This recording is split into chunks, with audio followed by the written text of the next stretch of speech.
Stop jumping on me. Why are you doing that? Having a bad dog day? Rex, come back here.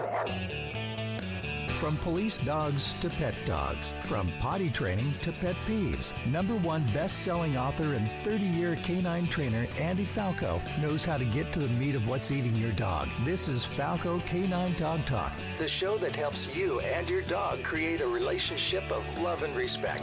What a good boy. Good heel, Rex. I love you, Rex. And now here's your host, Andy Falco. Hello, my friends. This is Andy over at Falco Canine Academy's Train the Dog Trainer podcast. And this is our inaugural episode here. And so what I thought I'd do is at least tell you just a tad bit about myself. I'll share more as time goes on. I got about 30 years of experience in the dog training business. So I don't want to bore you with all the details in the very first podcast here. But like I said, I've been doing this for a very long time, about 30 years, maybe a little bit longer. As a child, I really wanted to be a whale and dolphin trainer for SeaWorld here in Southern California. My home and where I grew up is La Mirada, California. I eventually moved throughout Southern California in Huntington Beach, Riverside, La Habra, Whittier. I've settled in Brea, California, where I've had offices in both Yorba Linda and Brea. I opened a company called Falco Canine Academy, as you all know. And the corporation is Falco Enterprises Incorporated.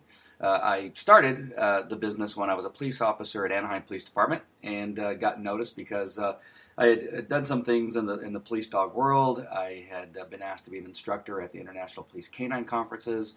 I traveled all throughout the world to learn dog training techniques, mostly in regard to police dogs. But as I found out fairly quickly is that much of what I learned in the police dog world could be very easily applied to pet dogs. And so my very first customer was a security officer for a company called Odetics in Anaheim. The Odetics allowed Anaheim Police Department to come in and train their police dogs, and even from time to time would allow the SWAT team to come in and do some stuff. Well, I had a really quick connection with the security manager. His name's Tim Alcott. He's passed away a few years ago, but a fantastic man who really loved police canines and loved his dog. And so as he saw me working with my police dog, saw that the handlers were coming to me for advice and how to train, and saw that I was basically leading the training at that time. I had not started a business yet, but I was busy leading training, giving them advice, showing them how to use certain types of tools and techniques and that kind of stuff. And he came to me and he said, "You know what? I have this dog that I bought, and he hates everybody. He's tried to bite everybody that I bring him near, and I don't want to get rid of him because I really like him. Is there anything you can do to help me out?" Because I have asked, this is Tim talking, I have asked other trainers, and once they see him and get a load of him, they say they can't help me. I've seen what you've been able to do with the police canines here. All those other guys are also police canine trainers, but I don't know what it is that they're afraid of, but they just won't help me. So take a look at his dog, and of course, his dog tries to bite me right away, and I go, "Yes, I can help you with this dog."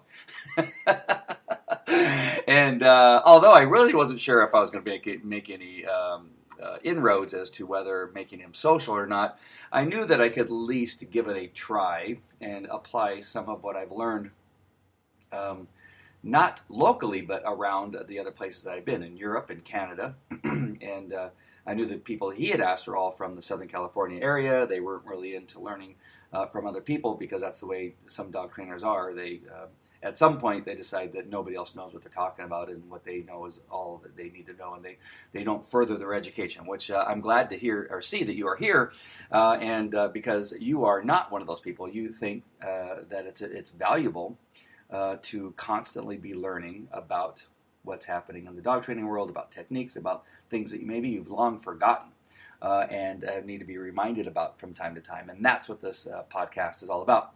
So, ended up taking on Tim and his dog Arnold, and we began to see improvement. Although at the beginning it was kind of slow, we incorporated a lot of obedience, and good sound obedience, not harsh obedience, just good sound obedience. And we began to see a change in the dog. What the dog really needed was a leader. Now, Tim, as he would admit, was a little overweight. Well, okay, a lot overweight, and just did not have the dexterity, I guess it is, and the coordination to be able to hand such a powerful dog who had been taught that he needed to be aggressive. And when he really wasn't truly aggressive in his genetics and in his mind, but he had been made to be aggressive. He was convinced he needed to be aggressive. And now with Tim, who was, again, not, in the best health, he was a little overweight and had some other issues going on. It made the dog feel that, well, I got to protect not only myself, but this guy too, because there's no way he can protect himself. So, we'll talk a little bit more about that a little bit later on in future episodes, but this is where we were with that dog. So, by training Tim how to create a more obedient dog and gaining respect from the dog and to be the dog's leader as opposed to the other way around, you began to see the stress just kind of wash away from this dog. The dog went, well, maybe I don't have to be the protector of not only Tim, but all the people on this, that he's close to in regard to work, but also his wife, Robbie. And so the stress began to wash away. The dog began to not worry about all these other people, strangers that were walking up and what they potentially could do to not only Tim and Robbie, but to him himself, Arnold.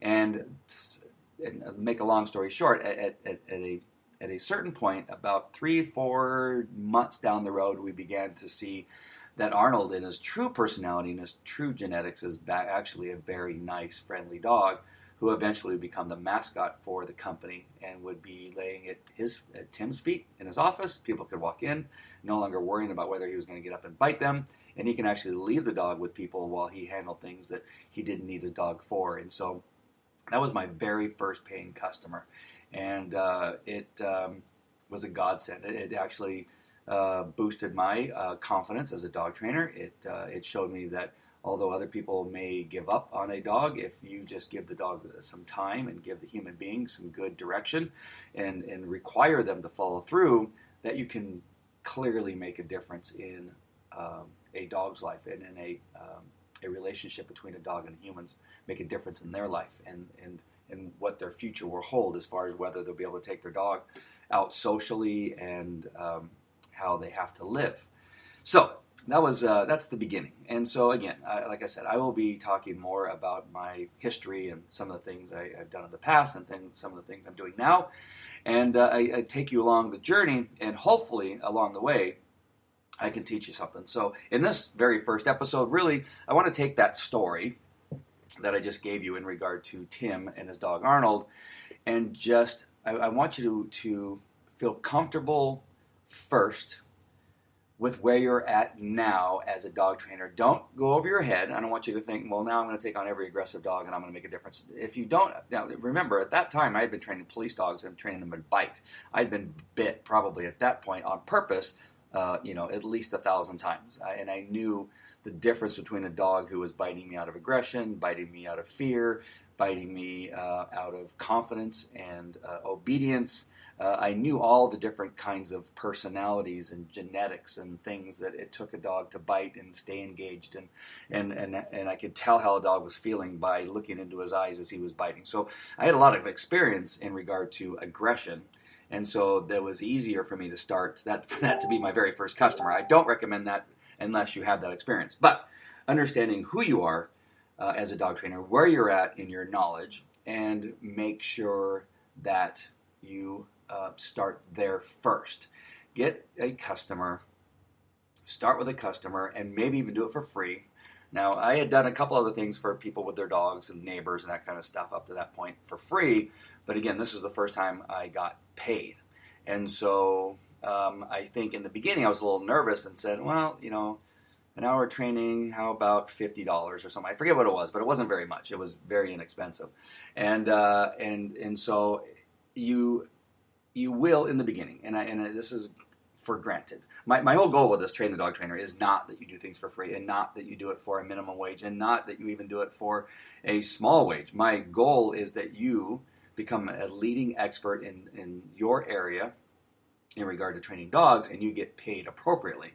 And just to kind of fast forward, I get paid now up to $400 an hour for my time with people in regard to the dog subject matter. So that's where I'm at now. So it's a huge difference than when I was doing it for free and traveling very far to only get paid for, $100 for about 3 to 4 hours of time, which would include my driving somewhere, my time spent with a human being, my time spent with a dog, and then my time spent writing a report, and then my time spent driving home. So 4 to 5 hours, I was only charging $100, which was good because I was getting experience, but bad that there's no way you can make a living and raise a family charging only that amount of money. So, but if you're going to get started, you need to get started. You need to start to get people under your belt. Not necessarily humans, not necessarily dogs, but humans under your belt. It's important because there's where your money is made. Understanding that you're training the human being and the dog is almost secondary. Almost, in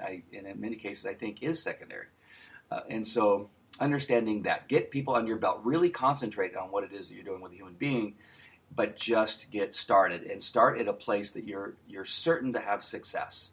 Now, you're not always going to have success, but as certain as you can possibly be that whatever the problem is that they are asking you about, approaching you with, and requesting is something that you are going to be able to handle. If not, then what I would suggest, and this kind of happened to me early on with police dog training, is that you refer them to somebody that can, and then for that referral, you ask the trainer if you can watch and be a part of the dog's training.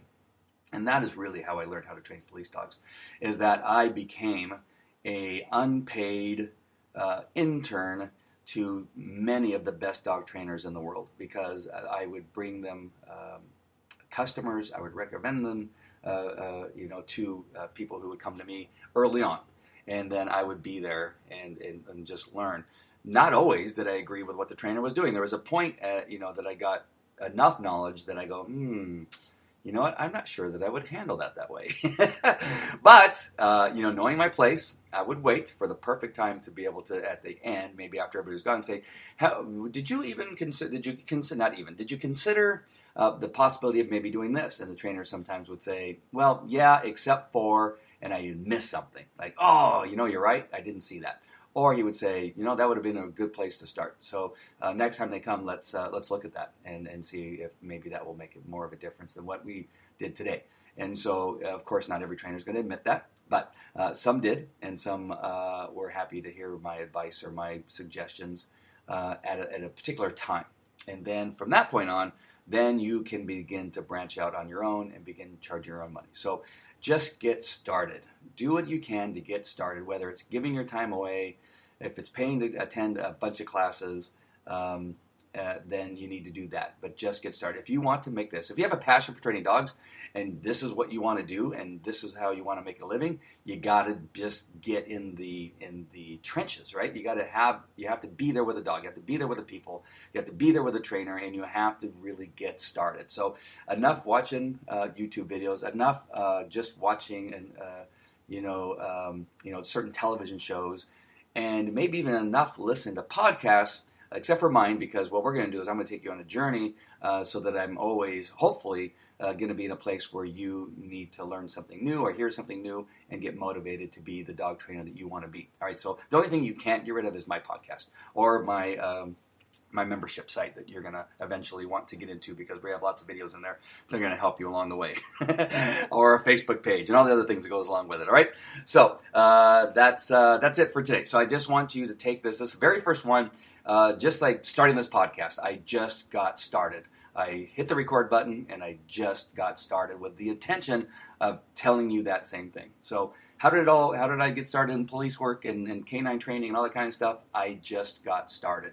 And I figured out where I needed to be, what I needed to learn, and where I needed to go from that point, and always trying to move forward, always trying to learn more. Oh, the last thing, and I almost forgot it, I'm glad I had it on my notes, and that is to journal your process and your progress. journal.